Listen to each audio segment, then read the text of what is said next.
दोस्तों आज की इस वीडियो में हम लोग बात करने वाले हैं कि अगर आपके घर में या फिर दुकान में इलेक्ट्रिसिटी कनेक्शन है लेकिन आपका दुकान या फिर जो भी फ्लैट है वो बंद है, आप उसका इस्तेमाल नहीं कर रहे हैं, तो ऐसे में आपको कितना बिजली का बिल देना पड़ेगा। मतलब कनेक्शन लेके आप अगर कुछ भी यूज नहीं कर रहे हैं, 1 यूनिट भी कंज्यूम नहीं कर रहे हैं, तो भी आपको बिजली का बिल देना पड़ता है। तो वो बिल कितना देना पड़ेगा उसी के बारे में हम लोग आज इस वीडियो में बात करने वाले हैं। नमस्कार दोस्तों, मेरा नाम है अमित, आप देख रहे हैं जरूरी बातें। चलिए शुरू करते हैं।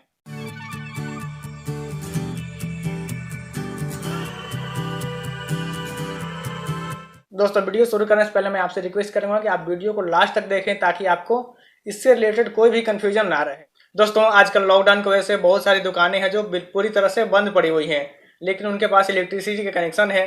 तो ऐसे में उन्हें चिंता हो रही होगी अगर आप 1 यूनिट भी कंज्यूम नहीं कर रहे हैं तो उन्हें कितना बिल देना पड़ेगा। तो दोस्तों आपके बिजली के बिल में 2 तरह के चार्जेस लगते हैं, पहला फिक्स चार्ज और दूसरा एनर्जी चार्ज। आप इसको इस तरह समझ लीजिए कि एक होता है रनिंग कॉस्ट और एक होता है फिक्स्ड कॉस्ट। मतलब एक ऐसा चार्ज लगता है जो आपको हर महीने लगता है। ये डिपेंड करता है कि आप कितने लोड का कनेक्शन लिए हैं, कितने फेज का कनेक्शन लिए हैं, किस तरह का मीटर आपके पास इंस्टॉल्ड है। तो इस पे डिपेंड करता है कि आपका फिक्स चार्ज क्या होगा, आपके लोड आपके कैटेगरी पे डिपेंड करता है। दूसरा है रनिंग कॉस्ट, ये डिपेंड करता है कि आप कितना यूनिट कंज्यूम कर रहे हैं, कितना आप बिजली खपत कर रहे हैं, उस पर डिपेंड करता है। तो 2 पार्ट हो गया, पहला फिक्स पार्ट और दूसरा हो गया रनिंग पार्ट या फिर एनर्जी चार्ज बोल सकते हैं। तो दोस्तों आप अपने स्क्रीन पे एक बिल का सैंपल देख रहे हैं। अब इसमें आप देख सकते हैं कि बहुत तरह के चार्जेज आपको लिए गए हैं, बहुत तरह के चार्जेज आपको चार्ज किए जाते हैं। तो अब इसमें हम देखते हैं कि कौन कौन सा पार्ट है, जो कौन कौन से चार्जेज हैं जो फिक्स पार्ट में आते हैं और कौन कौन से चार्जेज हैं जो एनर्जी चार्ज या फिर रनिंग चार्जेज में आते हैं। तो जो भी फिक्स चार्ज वाला पार्ट होगा वो आपको 1 यूनिट भी कंज्यूम नहीं करेगा फिर भी आपको देना पड़ेगा, और जो एनर्जी चार्ज है या फिर रनिंग पार्ट है वो आपको कंज्यूम करने पे ही आएगा। अगर कंज्यूम नहीं कर रहे हैं तो आपको वो बिल नहीं देना पड़ेगा। दोस्तों इस बिल में सबसे ऊपर में आप देख रहे हैं ऊर्जा शुल्क है, यानी कि एनर्जी चार्ज। ये आपका यूनिट कंजम्पशन के अकॉर्डिंग चार्ज किया जाता है। अगर आप यूनिट कंज्यूम नहीं करेंगे, अगर आपका यूनिट कंजम्पशन 0 हो जाएगा तो आपका एनर्जी चार्ज भी 0 हो जाएगा। तो ये हो गया रनिंग पार्ट, या फिर यूँ कह लीजिए एनर्जी चार्ज यूनिट का पार्ट है। तो अगर आपका दुकान बंद है या फिर घर बंद है तो आपको ये चार्ज नहीं लगेगा, ये 0 हो जाएगा। दूसरा सेकेंड नंबर पे आते हैं, इसमें है फिक्स चार्ज। दोस्तों फिक्स चार्ज तो ये नाम से भी क्लियर है कि ये आपको फिक्स्ड है, वो हर महीने आना ही है। दोस्तों ये डिपेंड करता है कि आप कितने लोड का कनेक्शन ले रखे हैं। जैसे 5 किलोवाट का कनेक्शन ले रखे हैं तो उसके अकॉर्डिंग फिक्स चार्ज अधिक होगा, 2 किलोवाट का है तो उसके अकॉर्डिंग फिक्स चार्ज कम होगा। तो जितने लोड का आप कनेक्शन ले रखे हैं उसके अकॉर्डिंग आपको फिक्स चार्ज देना पड़ता है। तो ये फिक्स पार्ट है, आप कनेक्शन यूज करें ना करें आपको हर मंथ ये फिक्स चार्ज आपको पे करना है। उसके बाद आप नीचे आते हैं तो यह है इलेक्ट्रिसिटी ड्यूटी, विद्युत शुल्क। तो ये क्या है, ये एक तरह का एनर्जी ही है, एक तरह का टैक्स है, लेकिन ये डिपेंड करता है कि आपका एनर्जी चार्ज क्या है। आपका यूनिट चार्ज जितना होगा, आप एनर्जी चार्ज का ये 6% रहता है बिहार में। अलग अलग जगह पे ये टैक्स अलग अलग हो सकता है। तो आपका यूनिट कंजम्पशन जो भी होगा उसके अकॉर्डिंग एनर्जी चार्ज लगेगा और उसके अकॉर्डिंग ही ये इलेक्ट्रिसिटी ड्यूटी लगेगा।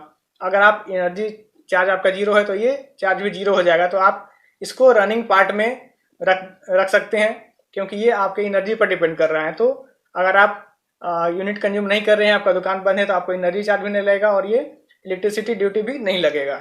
अब इसके नीचे आते हैं मीटर रेंट। दोस्तों मीटर रेंट जो है आपके मीटर पे डिपेंड करता है किस तरह का मीटर लगा हुआ है। अगर आपका सिंगल फेज कनेक्शन है तो सिंगल फेज मीटर लगा हुआ होगा, 3 फेज है तो 3 फेज मीटर लगा हुआ होगा। अगर उससे बड़ा इंडस्ट्रियल कनेक्शन है तो उसमें LTCT मीटर लगता है, उसके ऊपर HT कनेक्शन है तो HT मीटर लगता है। तो जिस तरह का मीटर लगा हुआ होगा उसके अकॉर्डिंग आपको मीटर रेंट चार्ज किया जाता है। ये मीटर रेंट आप जो कनेक्शन जिस तरह का भी लिए हैं, जितने लोड का, जिस कैटेगरी का, उसके अकॉर्डिंग आपका मीटर फिक्स है। तो आपका मीटर रेंट भी आपको हर महीने लगना है, आप यूनिट कंज्यूम कर रहे हैं या फिर नहीं कर रहे हैं। तो ये हो गया मीटर रेंट आपका फिक्स चार्ज का पार्ट। मतलब आप अगर कंज्यूम नहीं भी कर रहे हैं तो आपको मीटर रेंट लगेगा। उसके नीचे आते हैं एक कैपेसिटर चार्ज। हालांकि इस बिल में कैपेसिटर चार्ज नहीं लगा हुआ है। तो ये कैपेसिटर चार्ज डिपेंड करता है आपके यूनिट कंजम्पशन पे। अगर आप जो भी यूनिट कंज्यूम कर रहे हैं और उसका पावर फैक्टर कम है, मतलब जो कंजम्पशन आपका है उसमें पावर फैक्टर अगर कम आ रहा है तो आपको एक कैपेसिटर चार्ज भी लगता है। तो ये टोटली डिपेंड करता है कि आप अगर कंज्यूम करिएगा तभी तो ये चार्ज लगेगा। अगर आप कंज्यूम नहीं कर रहे हैं तो ऑब्वियसली पावर फैक्टर का भी जो सरचार्ज है वो नहीं देना पड़ेगा। तो ये आपका रनिंग कॉस्ट का पार्ट है। तो अगर आप कंज्यूम नहीं करें तो ये चार्जेस नहीं लगेगा। तो दोस्तों अगर हम बिजली बिल के सभी चार्जेस को अगर 2 पार्ट में बांटें तो आपका रनिंग कॉस्ट में या फिर यूनिट कंजम्पशन चार्ज में आपको आ जाएगा एनर्जी चार्ज, इलेक्ट्रिसिटी ड्यूटी और कैपेसिटर चार्ज। अगर फिक्स पार्ट की बात करें तो आपका इसमें फिक्स चार्ज और मीटर रेंट आ जाएगा। इसके अलावा आप इस चार्जर में आप देख रहे थे एक और चार्ज लगा हुआ है जो है डिले पेमेंट चार्ज, या फिर आप ये कह सकते हैं कि लेट फाइन है। तो अगर आपके बिल में पहले से कोई बकाया है तो उस पर इंटरेस्ट लगेगा। इसका आपके बिल से कोई मतलब नहीं है। आपका बिल कितने कनेक्शन लोड का है उससे कोई फर्क नहीं पड़ता है, आप कितना यूनिट कंज्यूम किए हैं उससे कोई फर्क नहीं पड़ता है। इसका सिर्फ मतलब है कि आपका बकाया पहले महीने में कितना था, ये नया वाला बिल बनने से पहले कितना आपका बकाया था उस पर डिपेंड करेगा।